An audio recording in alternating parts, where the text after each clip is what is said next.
extreme heat, humidity, it really feels like what today at the height? Oh, it's going to feel about 110 in some Okay. places. Oh, yeah.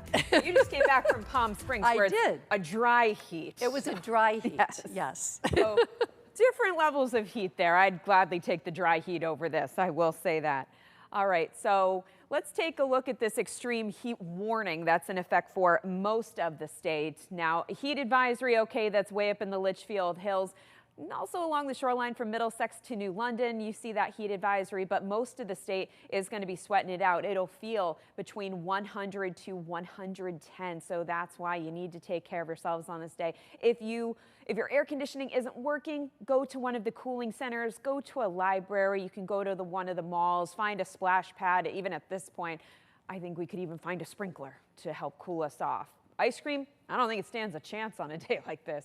It is 91 in Hartford. We're at 93 degrees in Meriden. It's 89 in Torrington, 91 in Windsor Locks, but it feels hotter because of this. You have to factor in the humidity. And we have dew points that are well into the 70s. And as I said before, we have a couple of overachievers. You have Torrington and Waterbury, where the dew point is in the low 80s. So you take those temperatures, factor in the humidity, and you get the heat index. So this is what it feels like outside. And it feels more like 108 in Waterbury. We're now soaring to 111 in Torrington, 103 in Windsor Locks, and even 107 in Chester. Not much relief along the shoreline except for Bridgeport and New London.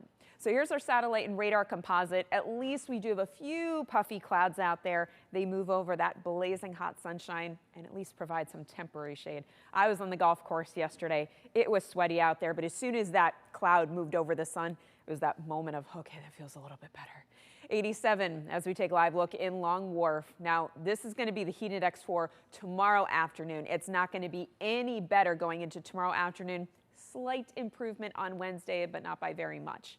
So here's a look at our hour by hour, which is going to show you a few scattered clouds as we continue on through the afternoon. Unfortunately, there won't even be much of a breeze to cool us off. As we head overnight, clear. It is going to stay mild and muggy, so keep those fans and air conditioners going. Tomorrow, back into the sunshine we go. Again, maybe a few scattered clouds at best, but it's going to be a pretty bright, hazy, hot, and humid day. Now, typically, we talk about this a little bit more going into July and August, but obviously you can get hazy, hot, and humid days in June. It's just not as likely as it is in July and August, if you will. So today, just this uncomfortable heat, that heat index between 100 to 110. Tonight, clear skies, temperatures only dropping back into the mid-70s, and tomorrow we're back at it. In fact, we could hit the century mark just temperature-wise for inland areas. It'll be the hottest day since 2011, specifically July 22nd, 2011. So it's been a while since we've done this.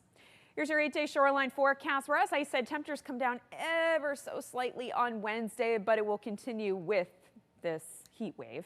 Now, there will be a chance for some afternoon thunder showers on Wednesday. We're looking at the potential for more thunder showers on Thursday, but mostly dry on Friday.